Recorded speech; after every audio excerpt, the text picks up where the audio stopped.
The world's most powerful dam holds back 39.3 billion cubic meters of water. That's enough to flood entire countries. Enough to reshape coastlines. Enough to end millions of lives in a single night. China's Three Gorges Dam stretches 2,309 meters across the Yangtze River, the longest river in Asia, the third longest on Earth. Behind it sits a reservoir that reaches 600 kilometers inland. A body of water so massive, NASA calculated its weight actually slows the rotation of the planet by 0.06 microseconds per day. This is the largest power station ever built. 32 main turbines generate 22,500 megawatts of electricity. A wall of concrete 185 meters tall, holding back a force that never stops pushing. For decades, Beijing called it the crown jewel of Chinese engineering.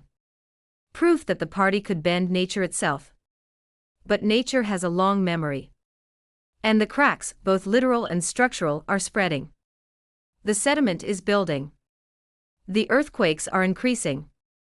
The margins are shrinking.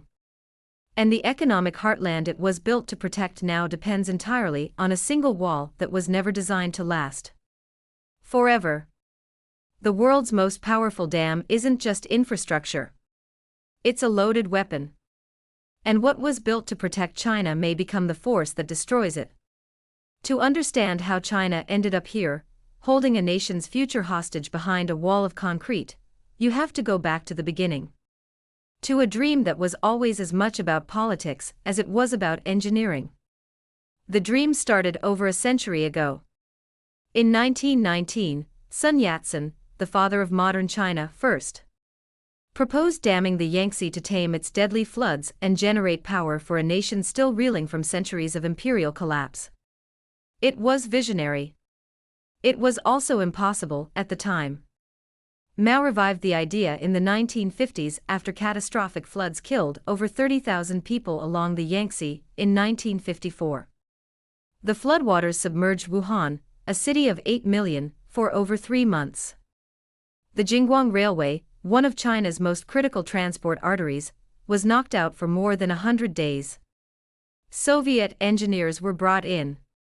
Plans were drawn up. But political chaos, the Great Leap Forward, the Cultural Revolution, kept pushing the project into the future. For decades, the dam existed only as a blueprint and a political football, revived whenever leaders needed a symbol of national ambition, shelved whenever reality intervened. It wasn't until 1992 that the Chinese government finally put it to a vote. And what happened next was extraordinary. In a political system built on unanimity, 177 delegates voted against the dam. Another 664 abstained. Nearly one-third of the National People's Congress, an institution designed to rubber-stamp the party's decisions, refused to endorse the project. It was the largest act of legislative dissent in the history of the People's Republic. Engineers warned about seismic risks. Ecologists warned about extinction cascades.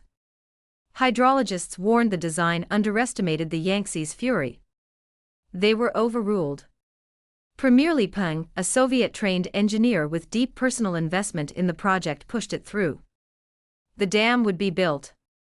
The dissenters would be silenced.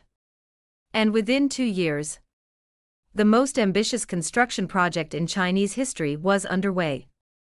Construction began in 1994.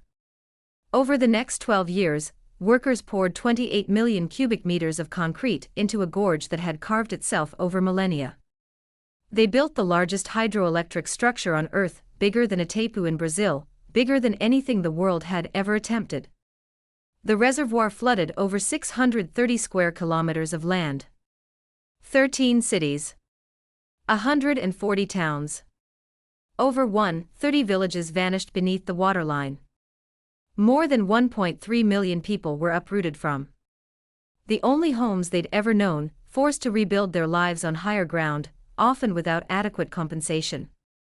Entire communities that had existed for centuries were erased from the map. Archaeological sites dating back thousands of years were submerged before they could be fully excavated. The human cost was staggering, not just in numbers, but in the erasure of identity, history, and belonging. And in the process, they turned a living river into a regulated machine. But the price wasn't just political. It was biological. The Yangtze wasn't just a river. It was an ecosystem that had evolved over millions of years, one of the most biodiverse freshwater systems on the planet. The dam didn't just disrupt it. It killed it. The Baiji, the Yangtze River dolphin, had survived for 20 million years. It outlasted ice ages, continental shifts, and the rise and fall of entire civilizations.